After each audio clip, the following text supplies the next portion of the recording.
Welcome back to Crash Course number 6. This is Sammy Chimonahihi Alayubi from the Evil One Development team. We're going through a little bit of how we're going to go ahead and create the appearance that we're outside. So this is going to be looking at sky, going to get a little bit of skybox action.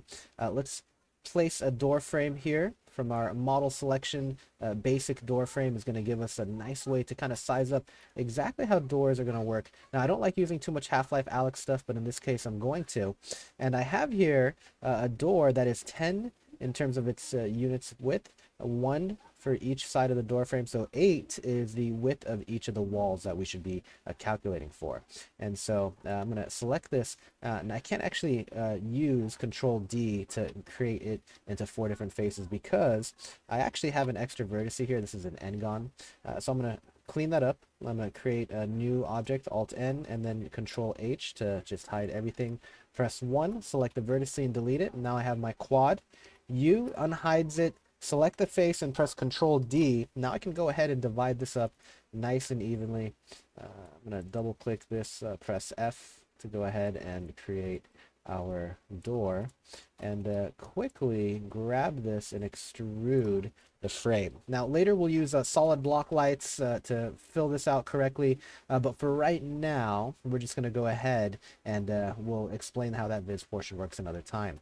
Now what I've done here is if I press 5 and I hide this door frame, you'll see the model is gone. I've gone ahead and filled this. Later we'll make this a solid block light like I said, but for right now I'm going to press U to unhide it so you can see how we're starting to build the exterior. Okay, I'm going to delete this face, press 5 to select this object. I like this is the door frame.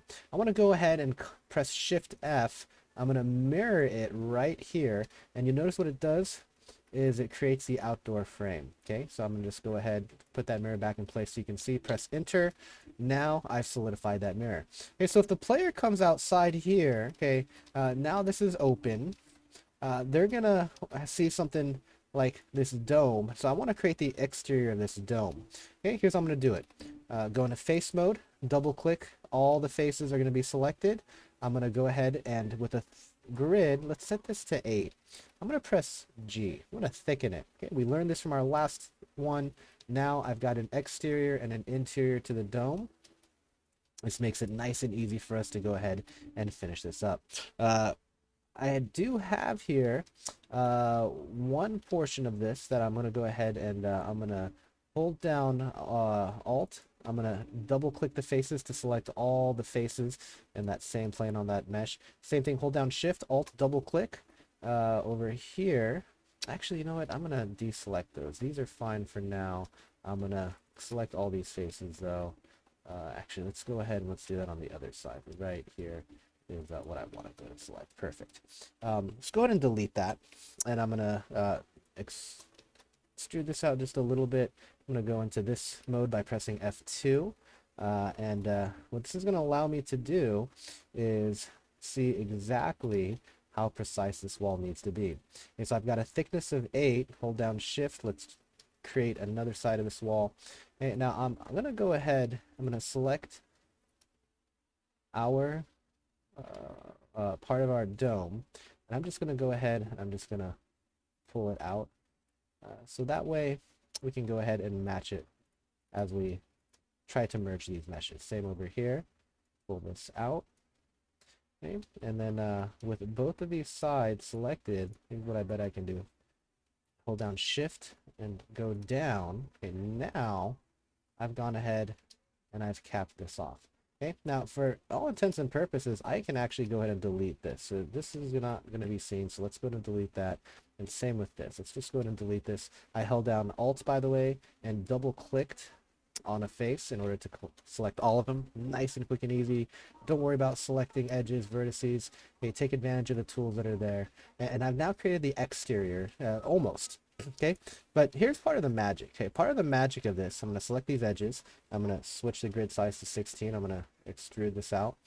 Part of the magic of this is that when you're making exteriors, you're actually really just making interiors and you're faking like it's outdoors. So outdoors are just really big interior rooms. And so as I finish trying to make sure that this lines up, I'm going to go ahead and let's pull this out. Perfect. And now I can see the interior is got all of this. It's thickened. If I walk outside, I do need a floor though. So let's go ahead and grab this. Hold down Shift. Make sure the grid size matches up. I'm going to go ahead and actually extrude another face. And another way I can do this, I can select one edge, select the other edge, press B, okay, and it'll go ahead and fill it in as our bridge tool becomes very helpful. We'll go over how a bridge tool can be even more helpful later. Okay, we're almost done. Not quite yet though. I want to go ahead and I'm going to select these edges. And what I'm going to end up doing is creating a skybox. And I'm going to only try to create a skybox as high as it needs to be. Okay, I don't want to make this skybox any higher than it actually needs to be.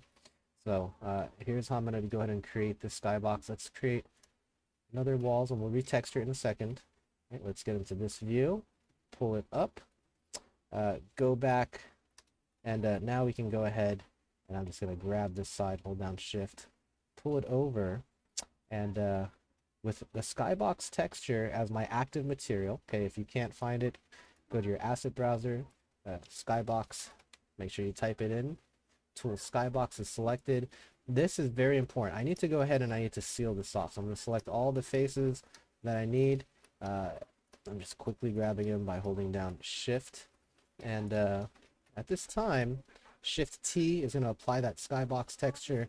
And inside of here, I have walls, I have a floor, and I've given this illusion that the player's outside, but in reality, the skybox is smashed down as much as possible. Now, if I press Shift O, this is going to show me what the player can see without all the extra tools. So you press Shift O, activate it, you can see the entities appear and reappear. It's really helpful for seeing and getting rid of stuff that you don't need in editor. But I'm going to spice this up a little bit. Let's go ahead, go to your prefabs, type in ENV. If you're using the Alex tools, you have a variety of different environments. Let's just throw environment down here. Okay, really quick. Now, there's a bunch of stuff that came down. I just really wanted it for the environment sky, and we'll explain what these ones are another time. But now, press Shift O, take a look. That sky is outside. It looks like it's going on forever. We'll build a 3D skybox another time. But for right now, the player, even though they think they're outside, they're really just enclosed in a box. And over here, same thing, it's sealed off. If I delete this, then this is going to be a VIS nightmare. Same with this. Okay, it's going to give the same illusion. Notice if I press Shift O. But the difference is when this engine is building visibility, which is what it can and can't see, it's going to look at this giant hole and think the player can see forever out here. So it's going to keep building viz out here, out here, out here. Same over here. If you don't have it sealed off, it's going to build it out. You got to think of it as if you're going on a space mission and you have to build a perfectly sealed spaceship. Otherwise, if you have any leaks, it's going to cause catastrophe. And that's pretty much what we're trying to do. We're trying to make sure that everything is sealed off. And if I press Viz contributors up here, it'll get rid of all the things that don't contribute to Viz. Static props don't contribute to Viz, for example. And I can just quickly go around my level, see, is it sealed off? Oh, here it's not sealed off. All right, this would be what we would consider a major Viz leak. I'm going to go ahead. I'm just going to quickly seal this off by just selecting these edges, pressing B. And if there's faster ways, we can seal this off.